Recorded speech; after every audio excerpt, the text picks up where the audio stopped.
Good evening, I am Tomas Guevara, and this is the channel Rewriting the Reality. Join us in the search for the truth and how we create our reality.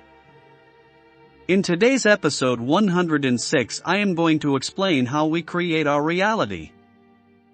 The best way to explain something is to give an example.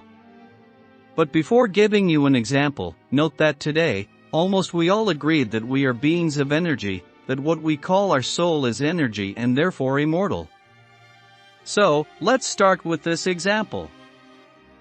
Let's say you were listening to a song on the radio thinking, then you can shift a little bit into realizing that the song was coming from you to you, and that the song reflected to you and that you were creating the song. That is how we create our reality. The formula for creating your reality is, you project energy. You reflect that projection. And you either react or engage in choices in relation to the reflection. If you are not aware of what you're doing, you project energy, you reflect energy, and you react to the reflection. When you are aware of what you are doing, you incorporate choice rather than reaction. In the example given, what you present to yourself is a significant step. This is the beginning step in the movement into genuine recognition of your genuine self, and in that, the beginnings of genuine recognition from genuine self of how you create your reality, therefore the formula.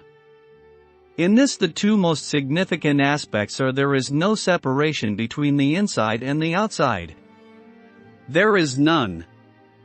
For millennia we have generated the perception that what we express inwardly and what is expressed outwardly are two different separate things, so to speak, very similar to how we perceive the objective and subjective awarenesses as being two separate things, and they are not. But in this, our outward reality is not separated from us, it is us. This is what is meant by, it is an extension of us, for it is an outward projection. It all begins with our projection of energy. In this, as in the example of the song, what we begin to notice when we begin to become aware, and many of us are beginning this now as prompted by this particular shift of consciousness that we are creating, it is a wave, but we are in the beginning throes of it, since it started in 1996. In this we create two versions, so to speak, of reality. We create the periphery version, and we create the personal version. Whatever we actually engage in our experience, in our lifetime we have personalized to generate our own personal configuration of that aspect of reality. Now, let's see a general example of this. You may reside in a particular area, and in that area there may be 15 parks in your surrounding area, and you may be aware of all 15 parks. That is your periphery reality. They exist, they are real, and they are a part of your reality. You may visit one of those parks. That one you personalize. That one you will create much more specifically. In a manner of speaking figuratively, it is as if the other 14 parks are somewhat of a blur and the one you interact with is crystal clear.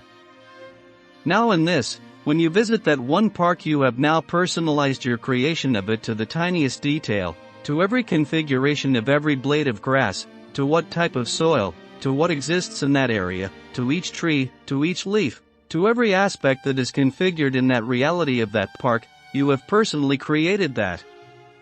In a manner of speaking, you have stamped it with your personal signature. This is your design. And before you ever engaged in that park, you have already projected the energy to create it. Coming back to the example of the song, before you ever listened to that song, you already projected the energy that configured it. Therefore, instead of the song coming to you, you created it, it sprung from you.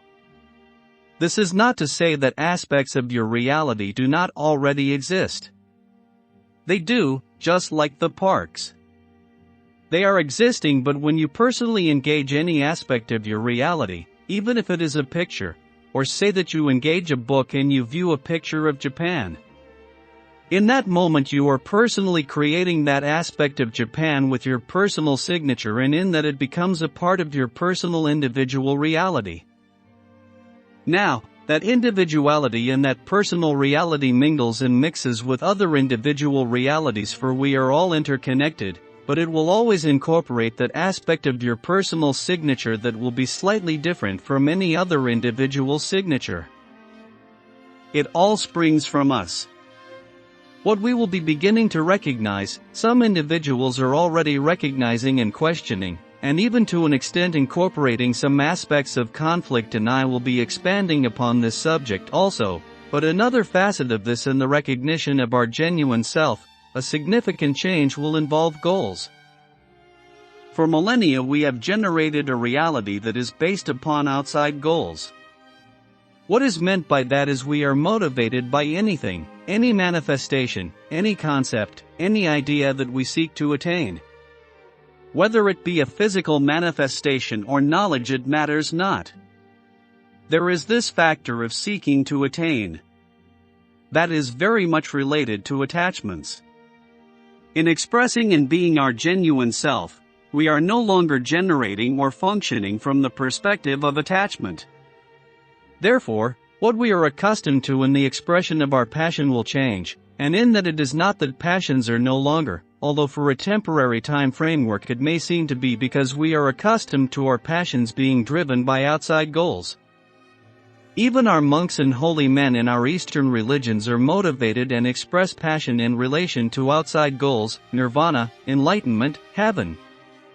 These are outside goals.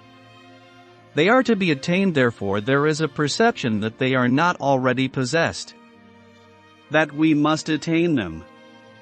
In expressing from our genuine self, there is a knowing that we already possess all. It is merely a matter of manipulating our attention in specific manners to tap into whatever it is in which our passion lies. Therefore, our passion is motivated differently, and as this is such a deep-seated perception with all of us, this goal orientation, when we do begin to express more so from genuine self, it may initially seem that we have lost all of our passions, that all that we recognized as a passion previously seems to hold little importance to any longer.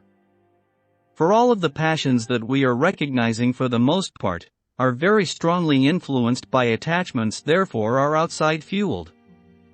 This is not to say that some of our passions are not sparked by a genuine inner expression, but they are very much covered by attachments, something that I explained in episode 81. That is what we are familiar with, for even those passions that are expressed from genuine self temporarily, may seem insignificant and not so much of a passion any longer. But this is a transitional expression as we move more into the expression of our genuine self, knowing that there is no separation between the inner and the outer. Whatever exists in our world, whatever exists in our perception, has been placed there by our projection of energy, or it would not be. In that, as we become more familiar with this lack of separation and become more aware of our genuine self, our awareness of passion will change, and will be much more satisfying, because it will always be expressed rather than waiting for it to be expressed when we attain the goal. Even if the goal is very short term. You can say, my goal is to generate this action tomorrow or accomplish this action tomorrow. There is no wait time with genuine passions, for it already exists. It is already present, and in that you can manifest it in whatever manner you choose. And this is not to say that we will no longer be motivated or spurred to move beyond or to do more or to express more. That is the unfolding of any passion, and therefore that continues, but in a very different perspective. And what we are doing is allowed ourselves to take that first step, and in that first step we touched our foot into the shore of the ocean. We touched the water. In that, once we have touched the water, it is merely a matter of moving further into it until we allow yourself to swim and become a part of it. To finish, let me tell you about an experience that I had when I was 21 years old, that is, 50 years ago. One night I went to a bar, and I saw a pregnant woman, in her early 30s. She was accompanied by her husband, an ugly drunk. I never forgot that experience, because I could not understand why such a beautiful woman married an ugly drunkard. But at the end of the 80s, about 36 years ago, I started reading the Seth's books and learned that we are always dealing with energy. When I see another person, what I see is the projection of its energy. Automatically I take that energy and I reconfigure that energy into a new body that can be very similar to the body this person is creating. That is why you will find that a person is beautiful, and your friend may think otherwise and find the same person ugly. That also explains how our beliefs affect our perceptions mechanism, that is the mechanism we use to create our reality. I explained that mechanism in episodes 5 and 6. Every one of us is the center of the universe, and this also explains why Jesus said that as we say to mountain to move elsewhere, it will do it, because we are creating the mountain, just as we are creating the universe. Don't forget to subscribe to this channel.